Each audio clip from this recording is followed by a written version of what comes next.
Hey guys, I want to talk with you about a very special local event, the return of the Hip Hop Showcase, hosted by Lolo Savage and Dirt Nasty Beats. If you're in the Des Moines area and are hungry for some local up-and-coming hip-hop and rap music, this is the number one spot in the city to come see it. This is even also being hosted by none other than our friends at Starbucks Productions, along with our friend Jackson Brown at Iowa Underground.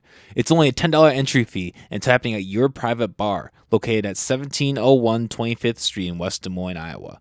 That's 1701 25th Street. It's going to be a fun time. You'll get a chance to meet several former podcast guests. You may even see yours truly, some around the crowd, 4 IPAs deep, dancing along with everyone else. It's going to be a blast. Check out Iowa Hip Hop Showcase's Facebook page for more information.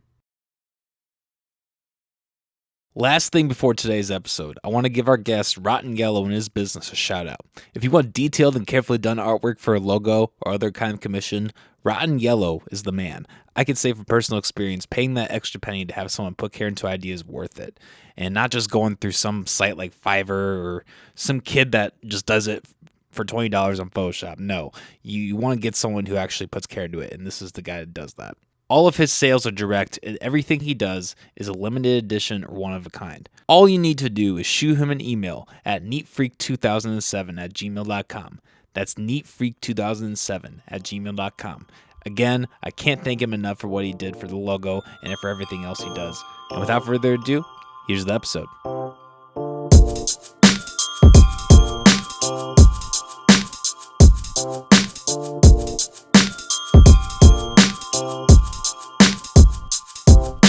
When we did, I used to do kind of like a Wayne's World kind of YouTube show out of a record shop / rock venue called the Underground Rock Shop.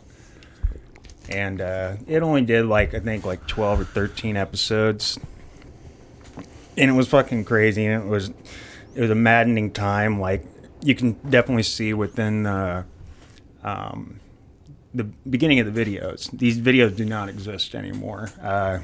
Some of us just had a falling out. We're just we have no interest in talking about it no more, and it was just a thing that really kind of stressed us all out.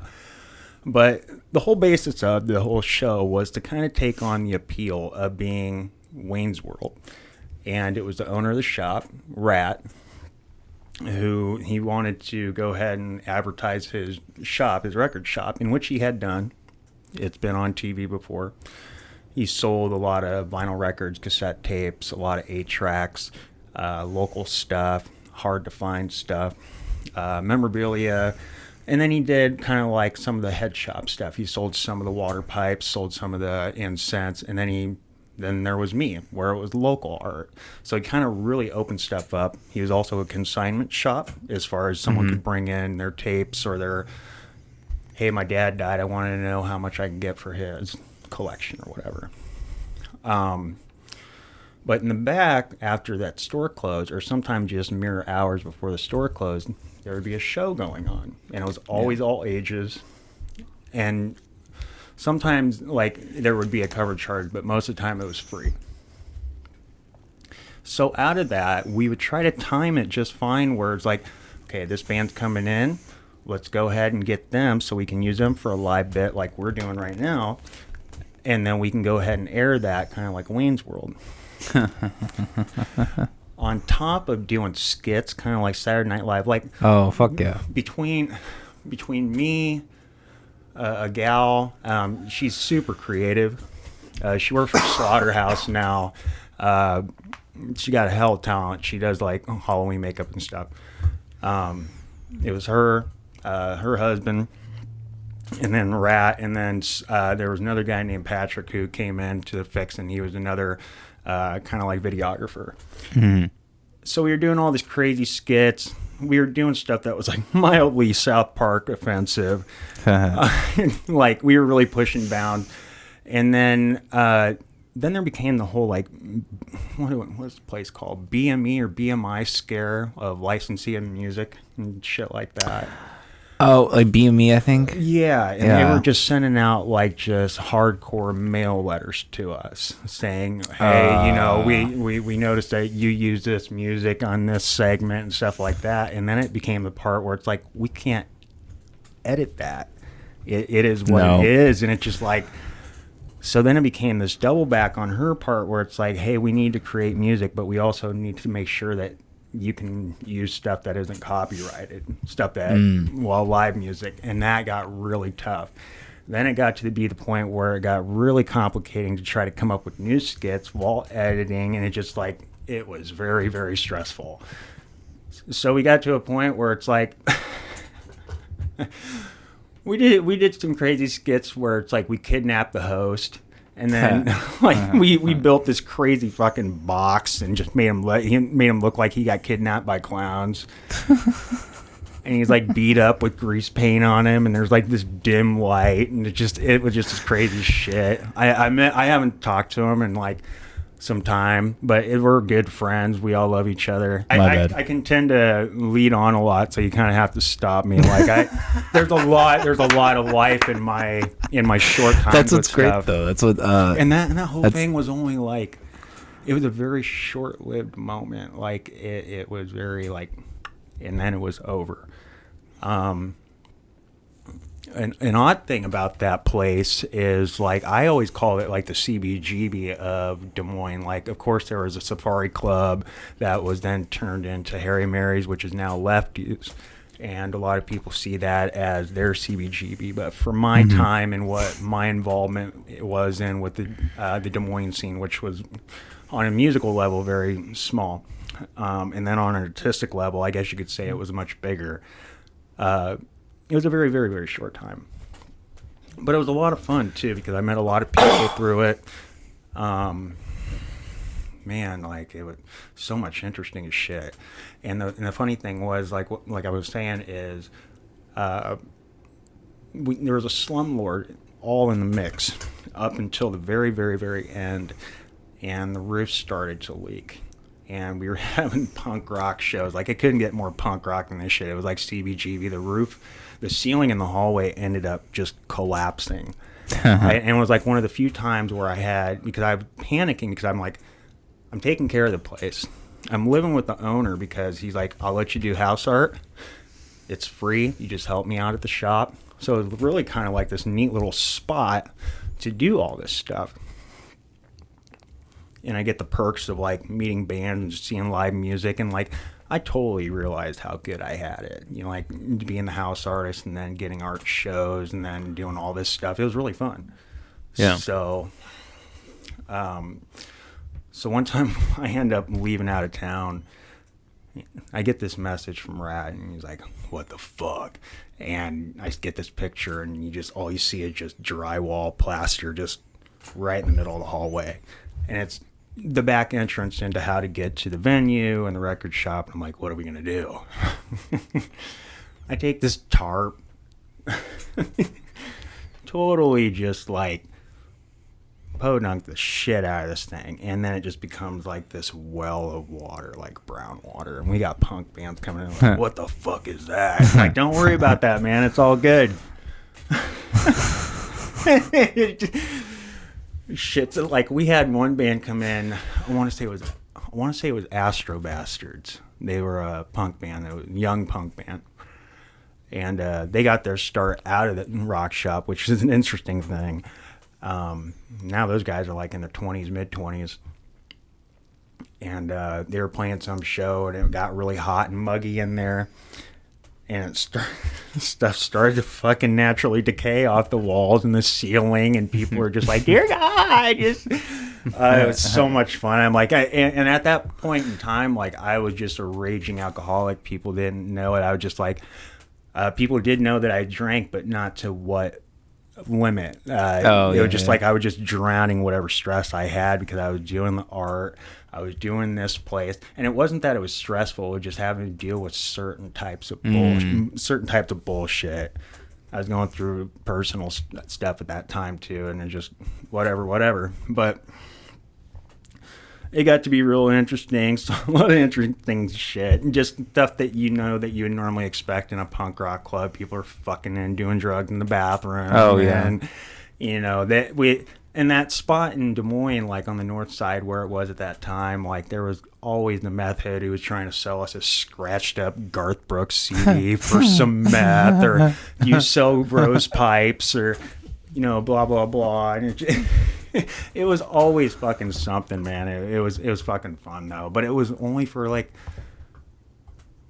a year and a half, 2 years. Like, it was crazy, though. But there's so much more. But I'll let you ask the I was going to question. say, this is quite the start to the episode. I fucking love it, though, man. I love it. Yeah. I love it. We just did like 5 minutes and just... So, like... Much love to Rat. Like, I owe him a lot. He really kind of got my start to Des Moines because, like, I had no idea who he was. He had no idea who I was. And he owns a store at Merle Hay Mall now, and it's expanded double its space since he's been there, in the short time that he's been there since... at the north side of Des Moines, and then before that he was in Newton. But he's super cool. He's the coolest hippie. He's like a punk rock hippie metalhead. Like, I don't even know what the fuck, man. He's just one of those cool dudes. Like, you just want him in your friend list. He's really cool. Yeah. He's got a massive knowledge on things. Like, I learned so much shit and met so many people through him. But he took a chance on me, and he put the very start of my stuff up at the front of the window, and people started buying it. He's like, you know, maybe you could do a show, and there's some people that would be interested if you painted walls here. So that's kind of where I got my start doing murals and stuff. I just took a chance, and if I fucked up, okay, I can buff over it and do it again. That place ended up, he got the opportunity to go to the mall. It was just a deal that he long kind of was like, well, I'm not sure. The right thing came at the right time. He's like, I'm fucking doing it. And it worked out really well for him. A lot of people said, you knock those murals down and take them out, but it just wasn't that type of, we just couldn't take them, we just couldn't take them out. It was just like brick and shit. But there were some really cool murals. There was a big old graveyard of a punk rocker kind of skanking over some cemetery graves, and the graves were filled of every single band that used to be played here in Des Moines that don't exist. And I was never done drawing a new grave because there's so many bands that are like, yeah, we fucking quit. It's just like, fuck. Just fuck. Or someone be like, yeah, we lasted for about 3 weeks. We're out of Marshalltown, and then I have to like search and be like, was this legit? Was this a fucking thing? Did anybody give a fuck about this band? Okay, I'll put it on the fucking wall. You know, it was crazy shit. That's funny. That's interesting that you have such a correlation with like the music scene as well. Like when it didn't like. It didn't happen like intentionally by happenstance. It just it fell into place. It became a thing where like there was a band out of, I want to say San Diego, Some Kind of Nightmare, that they came to the rock shop multiple times, and on this one occasion they ended up staying the night. They were welcomed into the house and they chilled out. We made breakfast for them, but one night I was sitting there talking to Rat and he's like, yeah, they came by one night and they crashed inside the venue, and I went back in there and they were just pressing shirts. And he's just like, it's just crazy shit like that. He lets bands crash there. He's like, just leave your shit. You don't have to tear it down. You guys can, you know, this place is fucking locked. Yeah, like there's no way you're gonna get in here. But the place was also haunted. It like like, what do you mean it was haunted? Like, okay, like, so I never really like deeply looked into it. I never like have any. I've seen it with my own eyes, but like apparently that place on the north side of Des Moines, like Oak Park, Highland Park, used to be run by the mob, and that spot used to have like cards, gambling, prostitution, escorting, whatever call you. That parking lot that was just north of the space that he rented out was where the funeral home used to be.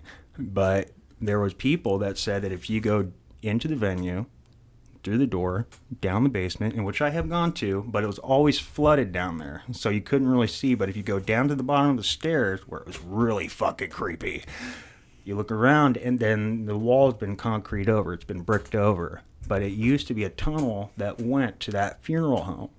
And people said, yeah, they used to just murder bodies upstairs, murder bitches, and then just stretcher them on out to the funeral home. So What? so then there was stories about, okay, well, I used to have this little art studio. Like I started to become this thing where Rat gave me a lot of privilege. I was spoiled crazy with it. He let me have this complete art studio, so it became a full-time thing for me to be able to create flyers for upcoming shows, album artwork, commissions, shirt designs, whatever the fuck have you. And I lost my train of thought. So happens quite often on the show. You're in the right place. I was watching a couple of episodes. I'm like, oh fuck, dude, I have nothing to worry about. I got it so good. I got nothing to worry about. I'm curious, what episodes did you watch? The one that you just posted yesterday about the history of the JFK stuff. Oh, yeah. I was like, that's awesome. I'm like, I totally feel that. I totally believe that, too. I'm like, I'm right there with him. I'm like, why isn't more people thinking this? Like, but... Do you have any other conspiracy theories that you care? You don't have to go down the road if you have to. But. I don't know. Like,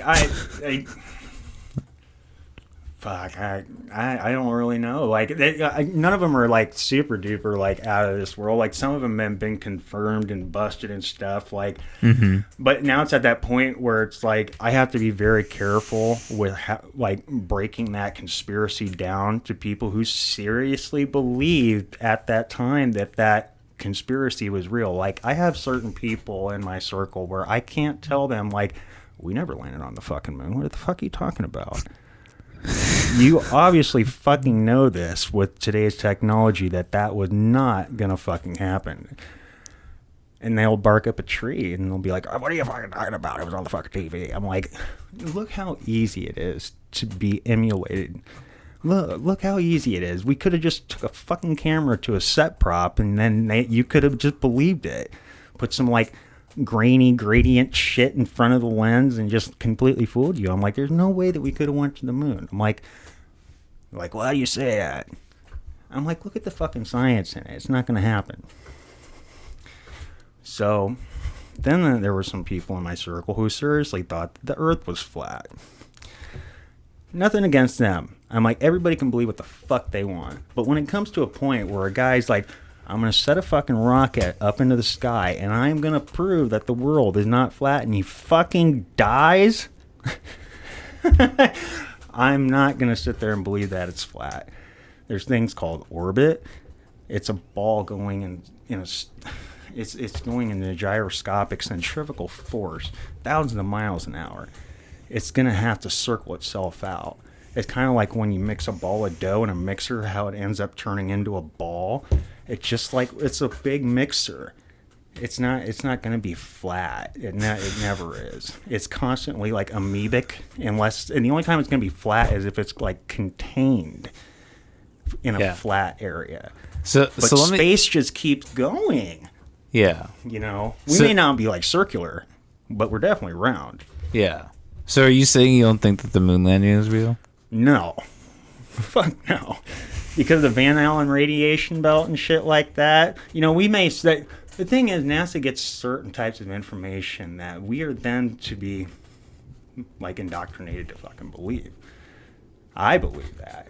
I'm like, nah, I don't know about all that shit. And then I saw a movie, what was it called? Like, they had Ron... The guy who played Harry Potter. Daniel Radcliffe. Moonwalkers? What? There's a movie called Moonwalkers where they talk about the whole Stanley Kubrick, where it was like they paid Stanley Kubrick to stage the whole moon landing. So you're saying that you believe that, and you think that? Well, not like 100%, but I'm more of a person where I'm like, well, with how much they want to sit here and try to make people believe shit, why wouldn't I think that wouldn't be something that they would stage? So that's kind of where I'm at with that. I don't think that we had that. I think it was just a space race, and then they just said that we landed on the moon just to make it sound like we actually won the fucking race.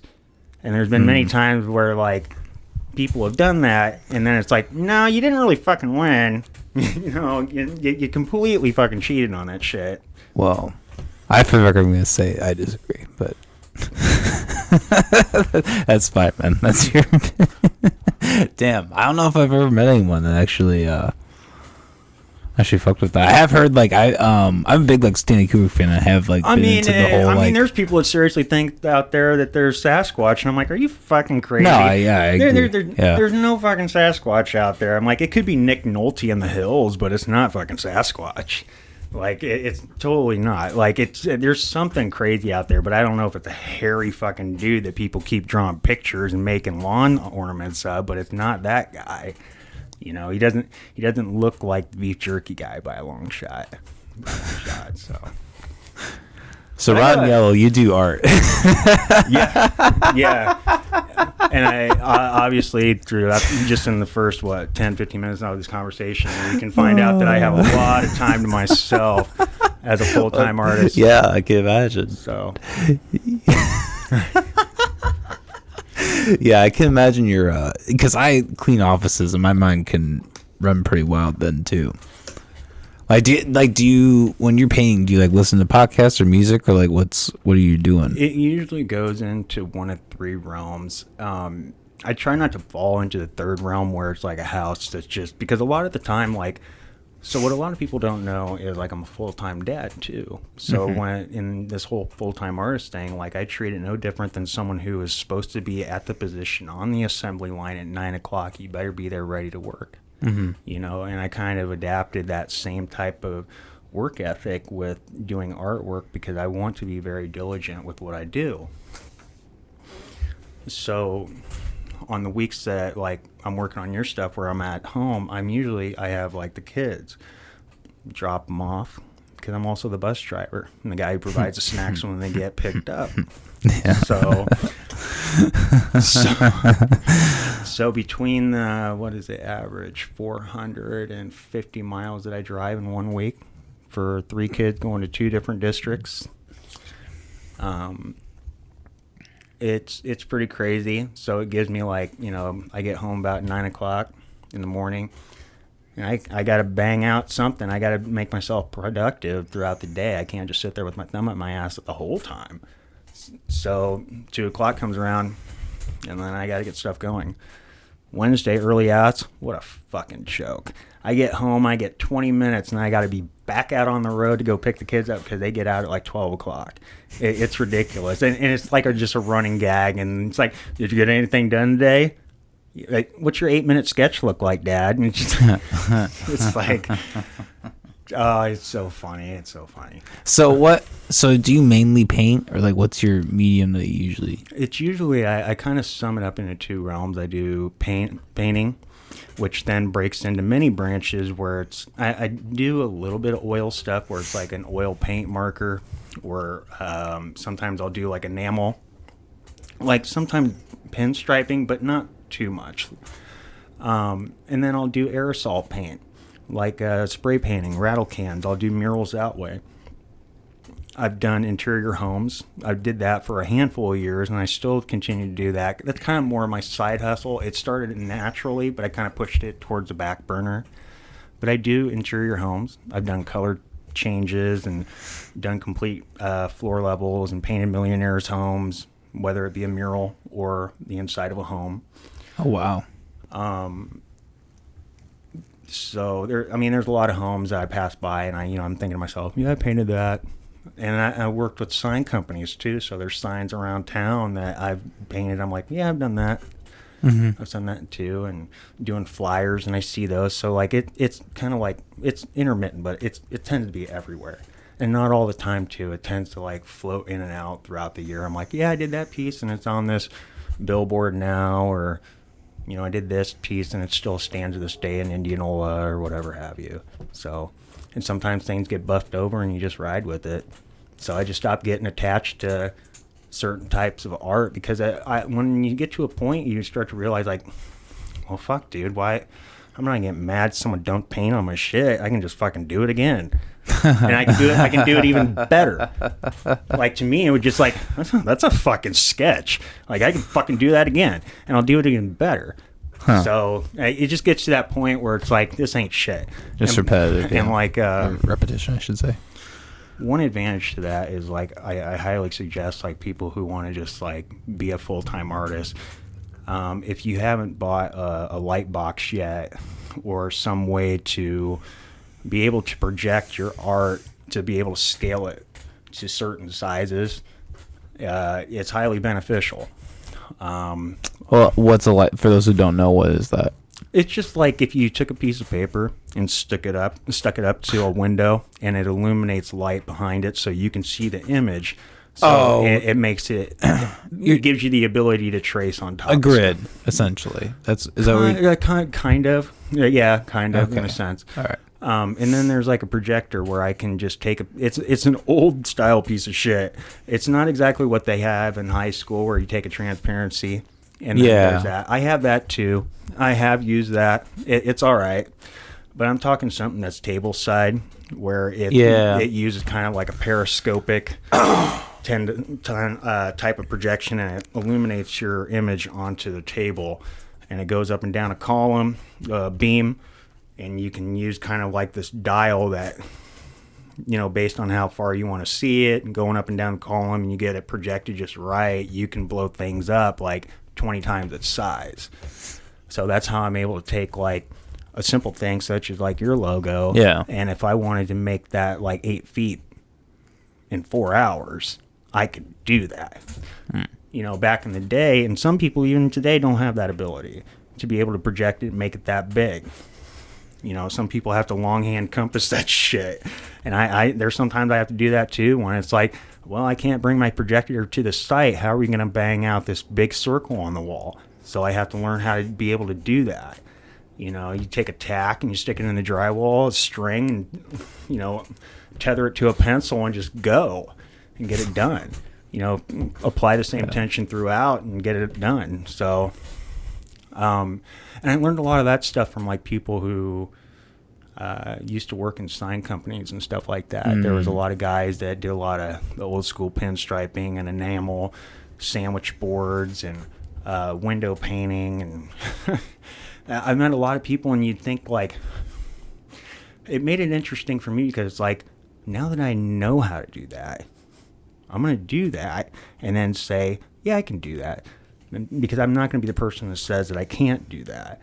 So I learned a lot of different stuff, such as like how to spray, in an industrial setting, because I also worked for John Deere too, and did like powder coat and worked underneath 8-ton frames, which is scary shit, and you're wearing an astronaut suit and you're blowing this magnetic powder coating wand up inside this frame, and you got to get it just right. The thing's $750,000. You can't fuck it up. So there's that. No pressure. Oh, and you're on your probation. Oh my God.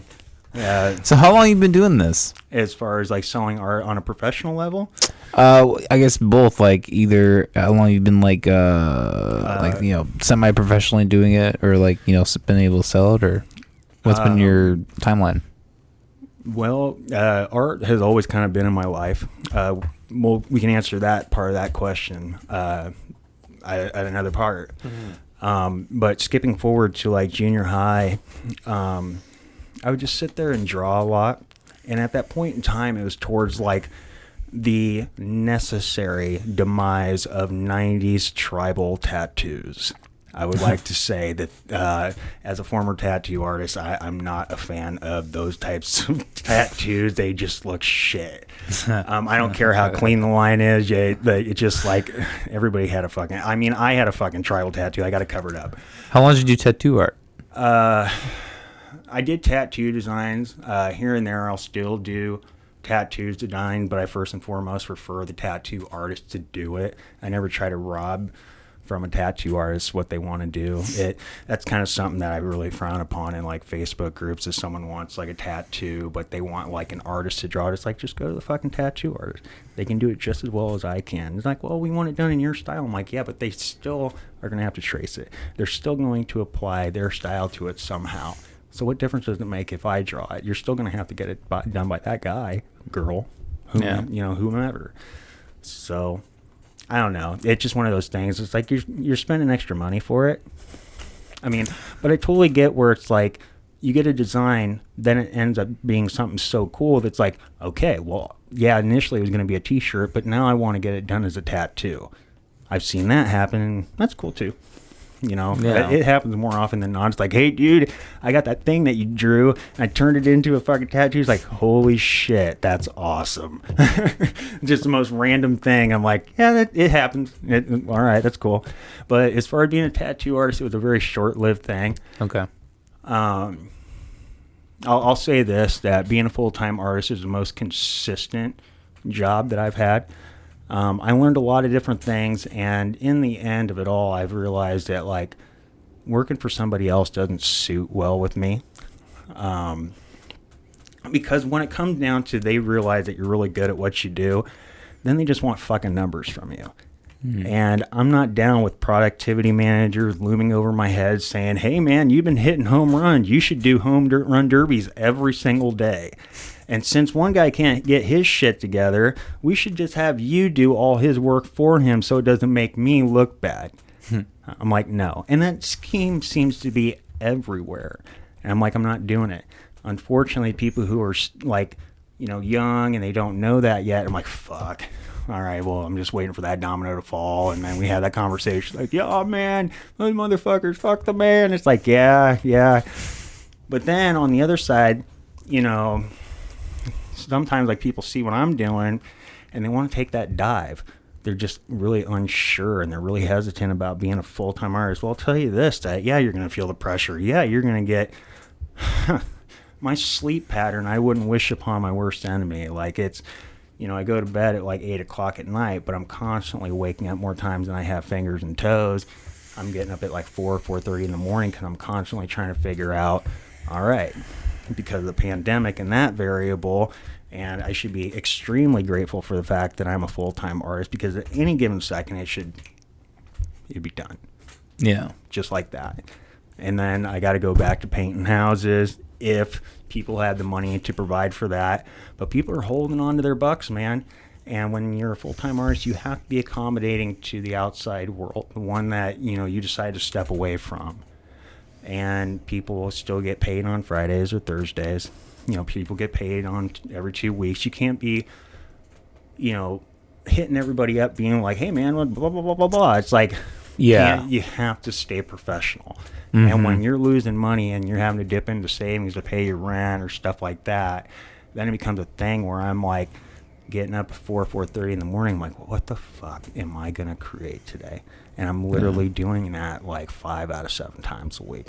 And something will come to me. And if it wasn't for my girlfriend to be the biggest support I've ever had in my life, the sole investor who's like, you just don't tend to work well with other motherfuckers. You should just do this yourself. And it's just like, she took a chance. She's like, you've got the work ethic.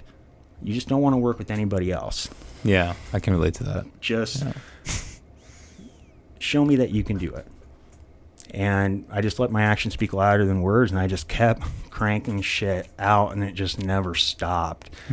But it got to be, and it does get to be toxic sometimes, and I'm not afraid to talk about that. And I, you know, being on here, I wanted to let that be known that, and I'm not afraid to like get vulnerable about it because it is a real thing where, you know, everybody thinks at one point in time because they're seeing things at face value like Rotten Yellow. Oh man, he does a lot. I'm like, fuck, dude. Like, I wish anybody wouldn't have to walk a mile in my shoes. Like, it's tough for everybody out there right now. Gas is $5, and I'm fucking grateful if anybody tossed me a $25 sale, let alone a commission, multi-$1,000 wall. Like, it's, you know, there's, you know, when it gets to be so big where it has to go through city funding, it gets halted up, and you can't count on those types of things as your part of your salary. You get kind of lost in that, and you're like, oh fuck, I'm out $6,000 or I'm out $250, and then it's like, and for people like me who haven't yet hit a marker where it's like, I've got a healthy amount in my savings account and I'm okay, I can go on a trip to Costa Rica or whatever. That's not going to happen for me for a couple of while. You're kind of catching me at a point where I've still got a lot left to do before it gets to a point where I can take everybody out on a trip and stuff. Yeah, we still get out on the weekend, absolutely. We still have our fun and the kids are smiling, happy, healthy, safe, and secure. but we're not going to like fucking Hawaii and shit. Well, yeah, I don't really. To be honest, I don't think very many people are going to Hawaii. Right. I mean, I think the trips that we're going on this year are like all family related stuff. Like we're not even thinking about trying to do stuff. It's hard for anyone, man. You know. Well, there's. I mean, I have some friends that don't have kids and stuff, and they definitely go out there and do that. But you know, they're not having to provide for 3 kids too. You know, so they're completely on a different mind frame. I do have friends that don't have kids, and they're like, dude, how come you don't come around often? It's like, fuck, dude, have you seen what I've been doing? Like, like this is my life. Like, there is no, like, I gotta go to Dairy Queen at 3 o'clock and start making chili dogs till 9 and hope Jeff shows up, because, you know, I'm not falling for that. Jeff always fucks me over. I'm like, I'm not doing that. I worked at Casey's and I got really good at making pizzas, and then the manager found out. He's like, you're going to stay and you're going to make pizzas. And then the guy who didn't show up for donuts, he didn't show up for like the last time. And it's like, Matt, you're going to make donuts. So then I started getting really good at donuts. And it's like, you're going to stay for making pizzas and you're going to stay for making donuts. And it's like, it always becomes this fucking thing. And I'm like, fuck these fucking managers, man. I'm like, if anybody, and then it became a thing. I'm like, you know what? The only person I'm going to fail is me. I'm going to become my own manager, because I can only be disappointed in myself at the end of the day. If I decide to play hooky, then I decide to play hooky. If I decide to go ahead and just be like, I'm going to get up at 5 o'clock and I'm going to fucking create this thing, you know, and I have that attitude and discipline about, you know, even your piece to this day. Yeah. You know, if you want money in your savings account so that you can invest in things, and you want to, you know, we just recently got a house, me and the girlfriend, and it's been the best thing ever. We were living kind of in a weird pocket in town where it's like you go 2 blocks down, there was a murder, and now they're building like a fucking brewery in that spot, and I'm like, what the fuck, man? I don't know. I just there's just some things, like, you know, I'm really glad that, like, I'm in my basement and I'm, you know, doing my thing, because the outside world just gets so fucking weird to me nowadays. Even, you know, within the pandemic and even before, they were just like, I don't know if I'm just getting older and people are getting weirder, or if it's just the same. I don't know. Or maybe I'm getting weird and they're just looking at me funny. I don't know, but it's just like, what the fuck, man? Maybe all those things are true. Who knows? People are just like really nice, and I'm like, yeah, that's cool. But then, like, from afar, they're like, what the fuck is that? And it's like, I'm human. So I've noticed on your Instagram you have like a fascination with VHSs. Yeah, I find that really, really fun. I don't know. I'm a firm believer. I forget what the actor's name is, but he's in Step Brothers. I would just like to note that I have Will Ferrell? No, the guy who plays the dad. I don't know his name, but I know who you're talking about. He's really good, and I'm really sorry. Just know that I watch your movies and I pay attention if you're listening to this podcast. Must not love him enough. Yeah, I'm so sorry. Fucking I asshole. fucking suck. I know. I can hear it right now. He's trolling on it right now. Everybody in the comments go shit on Ron Gallo. He was know what the fuck he's talking about. He says in that movie, I would just like to note that I bought Step Brothers because my girlfriend didn't see it, and I just happened to see it at Goodwill. I'm a mad thrifter, and I was like, oh my god, I saw it, and I'm always checking. It's like, all right, it's in immaculate condition. I spend $2.49. It's like, it's awesome. I get home and I'm about, I make a great dinner, and I love to cook too. So that's kind of like my other fun thing to do aside from collecting VHS and then doing art is cooking. I absolutely love it because I cook a home cooked meal almost every single night. I take a lot of pride. Oh, there you go. I take a lot of pride in it. What do you cook? Sorry, not to derail, but what kind of stuff do you cook? As a dad, it's a cardinal sin if you don't grill. I would just like to say double tongue click to everybody out there. Oh, damn.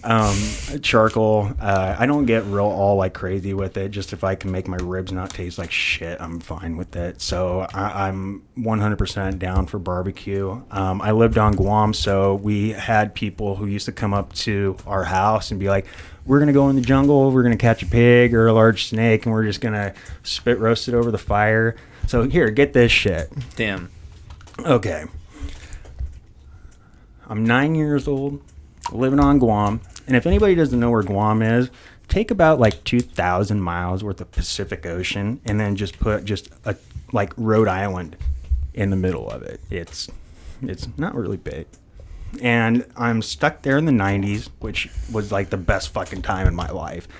So the hot music at that time was UB40. So it was Red, Red Wine, and they did that rendition of Elvis Can't Help But Falling in Love with You. So all the girls and natives are sitting there weaving palm weave hats. I'm eating raw coconut. My dad's getting fucked up on Sapporo alcohol. There's a big pallet fire. And keep in mind that my dad was in the Navy, so I'm a Navy brat, hence why I'm there on Guam. We're having at this beach. And you hear UB40 a little bit, and all of a sudden you hear them sing Garth Brooks, Got Friends in Low Places. And everybody's drunk, and like I saw some crazy shit there in Guam. They drank crazy amounts. I saw a dude catch himself on fire, like, and he dove into the ocean. Oh my God. What was he doing? Do you even know? He just well, it was like a habit where they would go on base and steal the pallets from the dock because my dad was in the Navy, and long before computer-aided drafting, there was the long-handed drafting where you do it by hand, and they have the big-ass illustration tables and stuff, and my dad did that. And it's an obsolete thing nowadays. They don't need that shit no more. They can just, military pays for Adobe Photoshop, and they can draw a depth charge mine and done. But they used to do it by hand. And my dad also did articles, and I want to say comics for a naval magazine, or kind of like I don't know, it's kind of like a Reader's Digest called In Focus. Wow, that's interesting. Your father did that? Yeah, and my dad also worked for a place. At the time, it was August Home Publishing, and he did illustrations like blown-up images, isometric views, how-to diagrams, all by hand for Workbench magazine, the woodworking magazine. How to build gazebos, and he would draw the step-by-steps that you see, the exploded view 2x4s, and this dado joint goes into this shit. And I grew up watching my dad draw that type of stuff. And then there were times where I was a little kid, I would go up to my dad, and he'd be sitting there drinking last night's beer and his skivvies or whatever. I'd be like, Dad, draw me a Ninja Turtle. And he'd be like, give me that fucking pencil. And he'd bang out Michelangelo. I'd be like, that's fucking cool. Can your dad do that? Dude, oh my God, it gave me such bragging rights in school. That's funny. And he could do everything. And it was a crazy time too, because at that time he was making Halloween masks. He was sculpting, so I got my hands into sculpting, casting, mold making, how to just make stuff from nothing, like how to make your own Iron Man suit out of cardboard and stuff. And fuck, I still do that to this day, because I got 3 kids, and they're always like, Matt, I need something for school. I need you to build me a robot arm. It's like, okay. So I'm always doing that crazy shit, and I always have like this massive, it's kind of like Adam Savage from Mythbusters, but not that crazy. Like, I don't have like a fucking lathe down there and shit. I'm like, yeah, I can fucking mill that out. I can't, everything's pretty like whatever you can find in your house. I keep it pretty practical. If it's like the back of a tracing paper pad that I can use as a nice sturdy cardboard backer for something, I will. But I try to make it realistic with the kids that you don't need really nice shit to create something awesome. You really don't. Yeah. And the kids go to school all the time with their creations. Like my daughter last year for Halloween, she wanted to be a mushroom queen, and she found a baton at Goodwill, and then just made this card. I helped her make this cardboard mushroom, and took a lot of pride with it. Took it to school, and everybody's like, "That's fucking awesome! Your dad made that. I'm gonna ask my mom to make that for me." And it's always some shit like that too. It's like, I told them to follow you on Instagram. I'm like, you guys are like fucking 12. You don't need to be on social media at all. Why are you guys on social media? You don't need to be. Yeah, that's a worrisome thing in itself for sure. On social media. It's a crazy thing, and I don't advise anybody that's under that certain age to be looking at my stuff. I mean, I post adult stuff because I don't hold any limits. I mean, there's certain things like I don't draw, like I don't get politically based, and I'm definitely not going to go out there and try to intent harm through my art on people. Like, there's just a certain code that I do that you just don't do it, because it's just going to cancel you out and you're done. Well, that's awkward because we're exclusive on the YouTube Kids channel. Oh. No, I'm just kidding. Well, sorry. I'll watch my fucking manners next time. Man, this interview is going to be full of bleeps, man. Yeah, it's going to be reduced to like 30 seconds. Hi, this is Ron Yellow. Hi, goodbye. It's just going to be me waving, and that's the best part. Ron Yellow, he's good. He's good artist. Yeah. All right, go follow him. Yeah. Bye.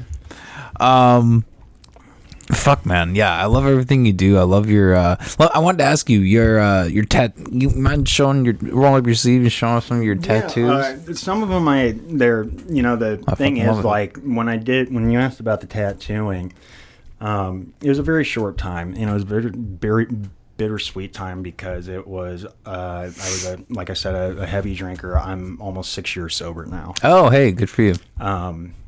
And it's hard as fuck. And anybody out there who's doing it cold turkey like I did, match props to you. And then that kind of started the discipline in me being like, well, I need to cut a lot of stuff out. And my lifestyle tends to be very minimalistic. If I can do away with the fat and just go ahead and keep the meat, proverbially speaking, then that's kind of how I am about things.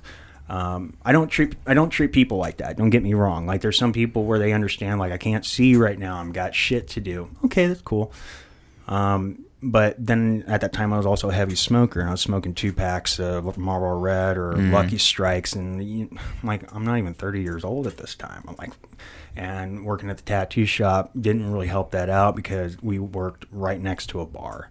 So it was very tempting on my behalf, and I won't speak for myself, to want to play hooky and just go get fucking drunk.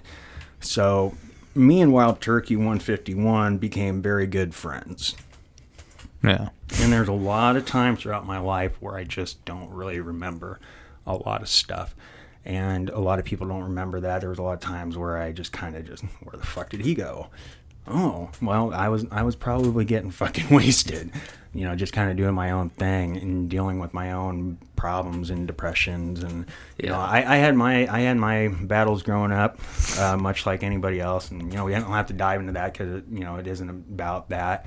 But, yeah, and then I got sober, so then I kicked cigarettes. And I was like, well, fuck, if I can do that, then I'm going to do this. So then I became like, which today is probably the hardest thing. I found out that through talking with friends, and I don't know if it's like a clinical thing or whatever, but when people kick alcohol, it tends to be they have a natural craving for like sugar. They want to make up that because a lot of alcohol does have sugar in it, unbeknownst to it, and I still have problems with that where it's like, fuck, I don't want to have to drink my coffee black, but I just deal with it. It's I want to live, Okay, so do you like cut out carbs completely or try to? No, I just eat healthier. Okay.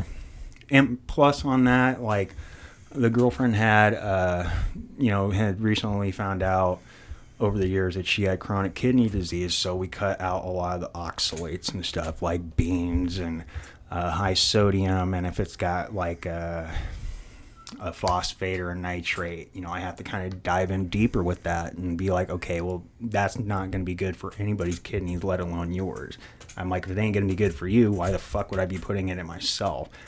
So it just becomes this thing while I'm also cooking home-cooked meals that, and everybody's cool with everything. I can talk about all the meals that I make on here, and everybody enjoys them, and they're really quick, and they're completely motherly and fatherly friendly.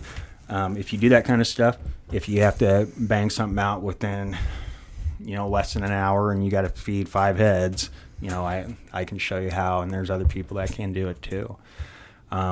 But a lot of stuff is, there's some meat products. We're not completely like, vegetarian, but I definitely eat a lot more vegetables and fruits than I ever have in my life.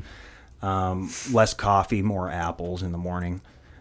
Just because like, there's no vitamins in coffee, although, the apple has natural caffeine, then I also get the vitamins with it. So I'm always trying to find like killing 2 birds with 1 stone and just fucking putting up with it. I'm like, okay, I'm gonna fucking eat apples now. So that's just what I do. And then that same method and mental application I try to apply with art too. I'm like, well, if I can do away with this just so I can do that and then I can get the same result, Well, then fuck that. So, like, it just become this minimalistic thing. And I even have my art desk set up like an assembly line. It's like, duh, duh, duh, duh. You know, I can grab my pencils here and I can grab the shipping wrap at the very end and be done with it. Because a lot of that kind of got institutionalized into me throughout factory work and realizing, like, if you want a fucking product and you want to provide a service, a reputable service, it has to be the same consistency and work effectiveness every single time. And if you're going to be a one-man person, the only person who is at fault at the end of the day shift is you. So, and plus, like, my dad was in the military, so, like, that discipline was naturally ingrained. You know, I remember, you know, Kiwi polishing his shoes, you know, starching his, you know, navy whites, you know, putting the medals on. I remember going on to base, and sometimes on Saturdays he would let us into the big ass art room and get these everything at our ill disposal. He's like, well, if something's out, you gotta let us know. But fucking paint, chart pack markers, if people remember those, rapidograph pens, like all this crazy shit that I don't even know if it exists anymore. It's so fucking old.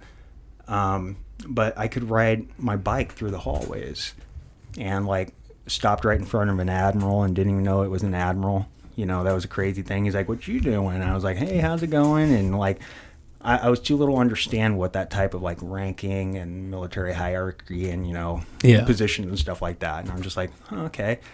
At the same time, like, only then did I know, like, watching the Val Kilmer Doors film, that his dad was in the military and in the Navy. So then throughout the years, I asked my dad, wasn't Jim Morrison's dad? And he was like, yeah, his picture was on the wall up there at Con Am Marne on Guam. Didn't you see it? And, like, I had to think about it. I'm like, holy shit, Morrison. Yeah, oh my God. It's because right there at the entry of the military base, there's this big hall and, like, you know, who's head guy and then everybody who falls underneath him. And I remember seeing Morrison, and I was like, holy shit. And it's like, it just kind of like, what the fuck? And just doing some Google searches and just being like, wow, this is crazy. So it's like, I don't know, just kind of the allure. I'm like, I got that close to a fucking celebrity. Yeah. Oh, I feel that, man. So. Yeah, that's always really neat. You know, it's impressive with the, how long has it been since you quit smoking cigarettes? Because I myself, it'd be 2 years this coming month. 5 years. I know that, like, right when I quit smoking cigarettes, I had this truck, and then it just went to shit because I never changed the oil out. Oh my God, dude, I was like going from town to town doing paint jobs, and just I was painting with this guy, and, like, it was really good, but we were always getting fucked over because he was always trying to dodge money from us. It was absolute shit. But the buddy of mine who I was working with, we were always getting screwed out, and then just one day my truck just went boom, and all the smoke came in through the inside, and I was like, hey, that's fucking done. But to answer your question, I think it's been like 5 years now. I will say that I don't get the cravings. I don't get the urges at all whatsoever. How long did it take for that to go away? I have tried multiple times. I had smoked hardcore ever since I was like 13 years old. Wow, 13? Mm-hmm. Holy shit. Yeah, I lived in this little podunk town, and there was a bunch of us kids who were into skateboarding and Tony Hawk Pro Skater, so all us little punk-ass bitches were trying to one-up each other, you know? It's like, oh, did you get laid first? Did you have a drink of alcohol first? You know, where you get pot? You know, where it's all this stuff. And so then it was like, oh, I dare you to fucking smoke this cigarette butt. So that's how that started. Damn. So I think, unfortunately, it was a USA Gold that led that gateway. USA Gold. The military kid gets bought into the USA Gold. No, well, my dad smoked quite a bit. I remember the day he quit, too. It was like this big red circle on the calendar. Like, it made it official. And I remember him just chugging like fucking Thomas the Train on that last night. He was like, I'm done. And then he quit it cold turkey. He was over with it, but he smoked Marlboro cigarettes for a long, long time. All my clothes smelled like it. And that kind of pushed it, too. It's like when you hear your kids like, you know, I'm kind of tired of going to school smelling like this shit, and I didn't even sign up for this fucking stuff. Yeah. It kind of puts your perspective on things. It's like, kids don't deserve it. you have the kid and you take care of them, but you can't, it's really wrong to smoke in the same car with them. But I'm not going to lie, I did do it when I did smoke, but that's kind of what woke my ass up. It's like the kids don't deserve it. Like, they're going to have fucking lung problems before they can even start dating. Like, why do they deserve that? So, like, and with that mentality too, like, it's made me kind of more care about, what the kids need and, taking care of family first. And I've made myself real selfless, but, when I'm helping them out, I'm also helping myself out, such as like cooking. It really makes me happy, and food's fucking amazing. I'm complete foodie. I love all of it, and especially with the high metabolism, I take advantage of it. And I know that my waistline's gonna just bottom out at some point in time, but until then, it's gonna be fucking pizzas until then. So straight up, so much carbs. But no, I eat a lot healthier. Like, when I was a kid, I used to just be absolutely just like, what the fuck? Why would people do fucking tomatoes? Of course I'll have ketchup with my French fries, and just be like, what the fuck? And, now I'll eat tomatoes off the vine just like my dad did. I'm not so just like, what the fuck about it? So Well, that's good, man. Fuck. Yeah. This has been an awesome episode, man. Anything else you want to mention or plug before we maybe wrap this up? To anybody who's listening, I really do appreciate it. I don't make these interviews often and in person and stuff like that. So when the opportunity does come around, it usually is someone who asked me. I don't go out there seeking it. So when that does happen, I try to make myself very open for people. I'm not really a person who goes out there and tends to share my life because I'm just too fucking busy. I've got kids and stuff, and my life's no different than anybody's. You can obviously see that I'm drawing, and I'm consistently doing it. But when I'm not doing that, I'm a full-time dad. I'm getting down on Super Nintendo and teaching kids how to do this stuff. And, and I'm really animated too. Like, I got one kid who I just bought nunchucks for, foam ones, for Christmas. And, because of VHS, when we dive into that, maybe a part 2 or something like that, he's got into Bruce Lee films and Jackie Chan films. So he's sitting there doing that shit in front of the TV, and it's so funny. You know what? You're not good enough, Dad, because you didn't give him the real ones. Oh, dude, I feel so bad. I'd feel so bad. Like, well, he's into Arnold Schwarzenegger, like, hardcore. Oh, now. for real? Like, yeah, I love those movies, like Commando. Oh, that's one of my favorite movies he loves of all that, time. But he likes Dutch from Predator. Like, oh, I didn't get through Predator. He loves Predator. He just loves that film so much. And like, I have painted murals throughout inside our home, and I use those as push-up points for getting mural jobs. Like, when it's dead and dry and I'm not making a whole lot of money, I use the inside of my home to okay. So like, I did this That's Daft Punk mural that went in the oldest boy's room, and Daft Punk, you said? Yep. Okay. And I was like, what do you want painted in here? But usually I gave him a color, base color. Well, so we started with the base color. I said, what color do you want? And he's like, I love purple. And then his younger brother loves orange. So anytime I go past their rooms, I just immediately think Showcase Showdown. Like, immediately, I'm like, okay, he's going to get the boat and he's going to get the fucking car, But I go into his room, and there's a big Daft Punk mural. And that landed me a job with Chuck's Italian restaurant here in town. And then that led to me doing some other jobs too. Some of them I can't talk about, but he's been begging me to want to do a large Predator mural. And at the time, he was just got done seeing like Ghostbusters Afterlife. So if you can wrap your mind around living with a 10-year-old kid who doesn't really understand how like cool and awesome it is, I'm sure he does. I don't want to discredit like what he thinks. Yeah. That he deals with all this VHS, and he goes to school and talks about that with his friend. He's like, oh yeah, I got 1,300 VHS. It's like, what's this Wii shit? You got to make your own collection. But he started his own collection. It's pretty cool. Yeah, that's awesome. But he's all about like going down there. He's all about Be Kind, Rewind. He loves it so much that like years and years ago, when the first time I started doing it was with Thrill the Hunt. sometimes I feel like I spend too much time away from the kids, and that's totally not true. Me and my girlfriend, we have ex-spouses, and we respectfully share custody, and there's absolutely no bad blood and hard feelings. And I feel it's the best way it should be, because it makes it easier for the kids. In the end, you got to give a shit about the kids. So I feel like I don't see the kids enough. So then I'm like, well, and I know that's not uncommon, but people will just start drawing pictures of family within their stuff.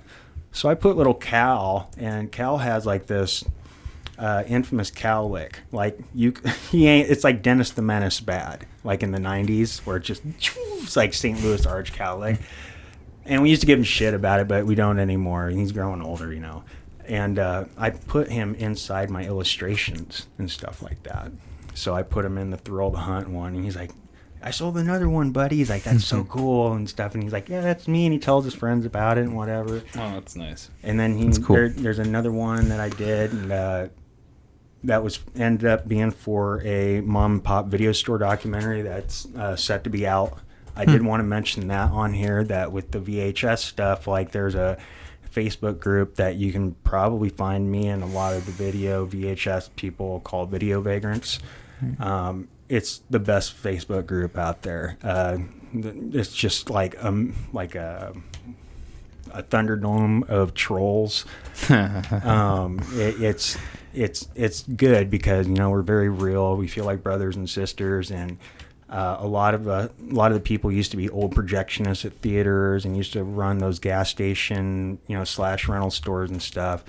And on this documentary, we got some names that I can't believe that we even got on there, such as like Lloyd Kaufman, the guy who created Toxic Avenger.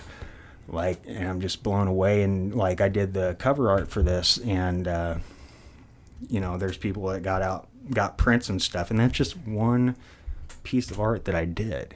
Much like yours, and then I've got other pieces that end up in Indonesia and stuff, and I've literally lost count as to how dispersed things have been. Like, there's pieces over in the UK right now that have yet to be released because of the pandemic, and So Client wasn't able to do stuff because of shows or whatever.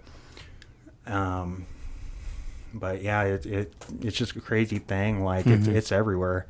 I'm just really grateful that that I have the clients, repeat clients, the customers that I get, and I'm able to do it because I know that at any given time it can just be done, like a Thanos snap. It's literally just like that. I feel that doing hand-drawn art, whether you do it on a tablet or whether you do it with a pencil on paper, I think it's just going to start to lose its pulse at some point in time. And I've been implored more now than I ever been. It's like, dude, you got to start doing digital art. And I refuse to.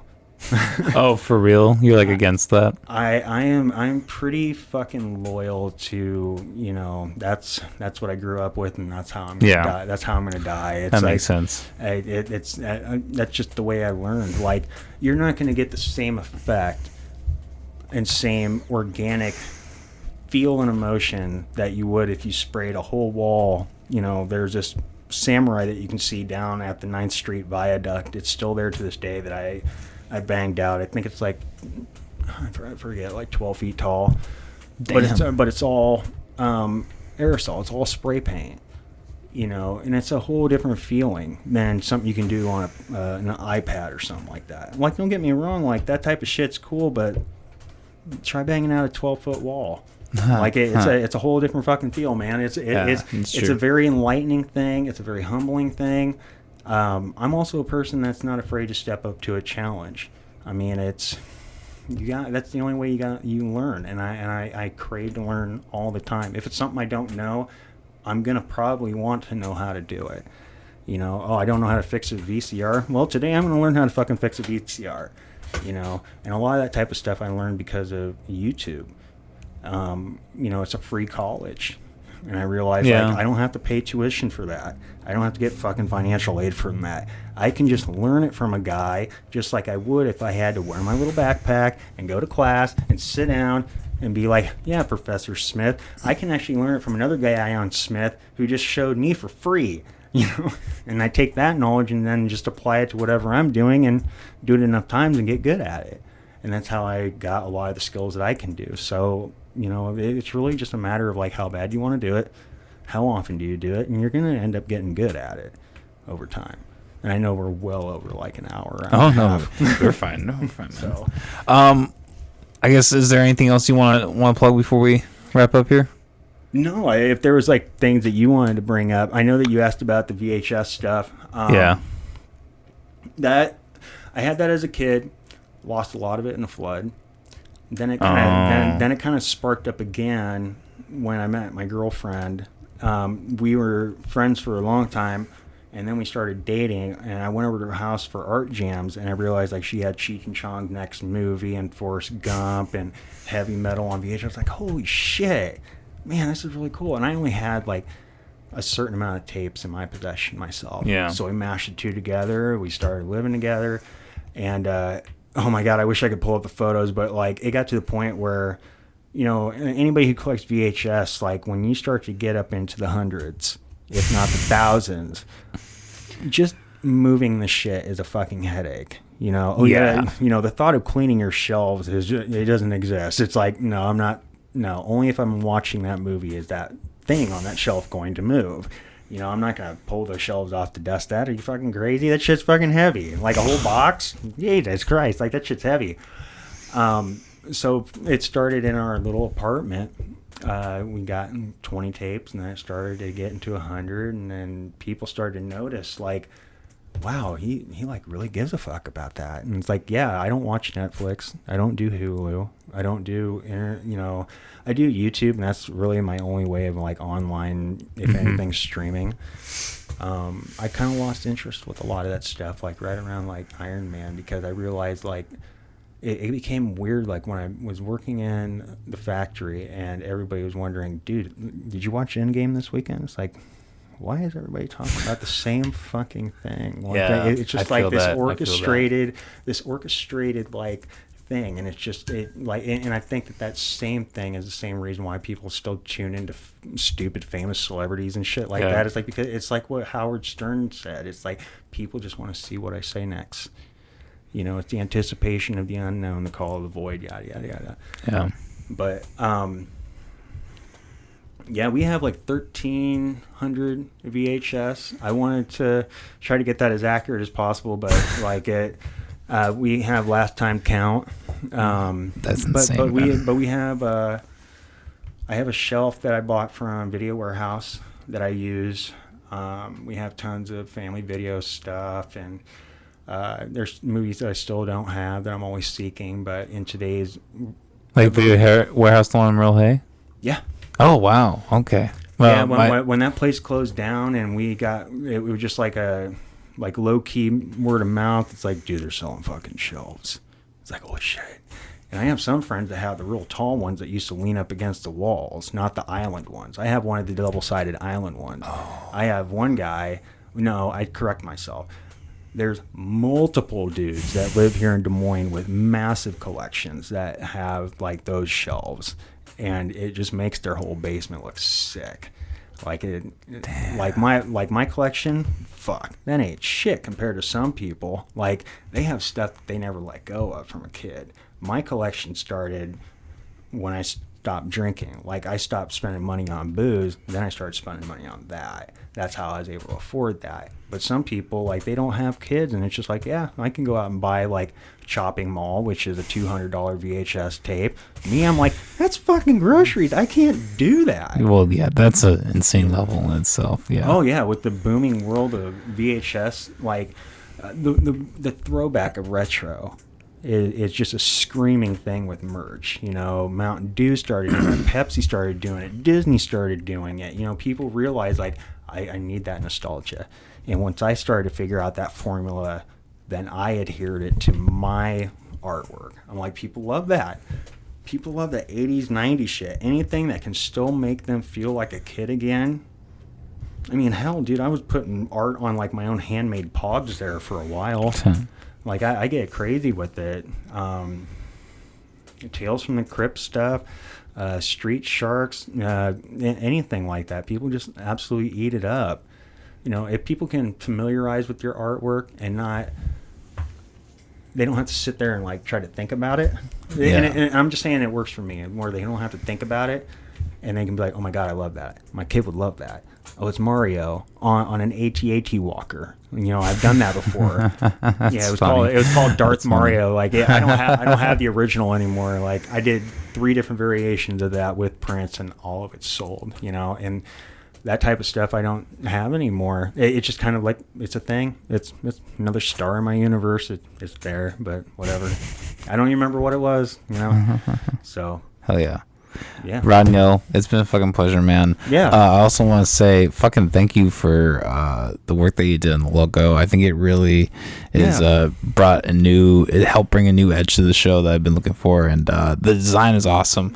Like you perfectly took what I had in my mind and you put it out, and that's the sign of a good artist. I've been really, I don't want to say the word gifted. But I want to say I have this nowadays natural ability into what my kids and my girlfriend say. You can take an impossible idea and make it a practical thing. And just like you, many people are like, man, I need this design, but I'm not really sure how like that would get applied onto paper and be able to get that whole message across. You know, how do you get something across that people are like, that's obviously a podcast logo? Or how do people know, okay, that's obviously a place that sells cotton candy? Or obviously that place is kind of like a really cool motorcycle shop. And all these places I'm naming off are clients that I have to this day. Yeah. You know? And then there's a guy that he's done TV commercials and sold millions of cars across the U.S. that I did a mural for. And, you know, he's a consistent client of mine too. So it's just one of those things, like it always makes me really happy when you guys are happy in the end. It doesn't happen often that I disappoint a client, and I really thrive on that consistent 100% communication. And I get that reciprocation in all my customers and clients too, that they said, man, you work fast, but you're consistent. You don't leave us in the dust like everybody else. I'm like, who are these people? Why the fuck are they out there, and why do they exist? I'm like, I can't believe you get treated like that. And there's people out there like, yeah, man, I gave him $300 and then he just ghosted me. It's like fuck. God, that would suck. Well, I can say from experience that this man does not do that. He's legit. So I'm definitely a man of my words. So like, I try to keep consistent and professional. So oh yeah. Rodney, it's been a fucking pleasure, man. Love you. Man. Love the beard, by the way. Very fucking impressive. Well, I used to have this long hair, and then I started to look like Devin Townsend, a strapping young lad, and he's got this crazy skullet thing. And then nowadays he like shaved it off, but it's like this.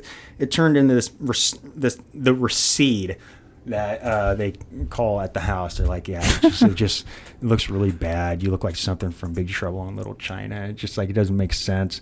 So I ended up shaving my head and started growing the beard out. And this is like the umpteenth time I've done this. And, you know, I get asked all the time, well, how long are you going to grow that out? I'm like, I'm just going to keep growing it. And just, damn. You know, like just. That's respect, man, for sure. But I cook too. So then it's like one of those things, like eventually, like I'm going to have to start tucking this thing into my shirt. Or get the whole. Well, fuck, they have the mask, man. Just fucking mask it up. I have some friends that have some fucking beards. And they're like, dude, just stand at the stove from a distance. I'm like, get the fuck out of here with that shit. I only wish I had those long monkey arms that you did. I don't. That's funny. I don't. Use your paintbrush and paint the... My alligator clasp. Yeah. All right, guys. Let's get out of here. Peace. Have a good one.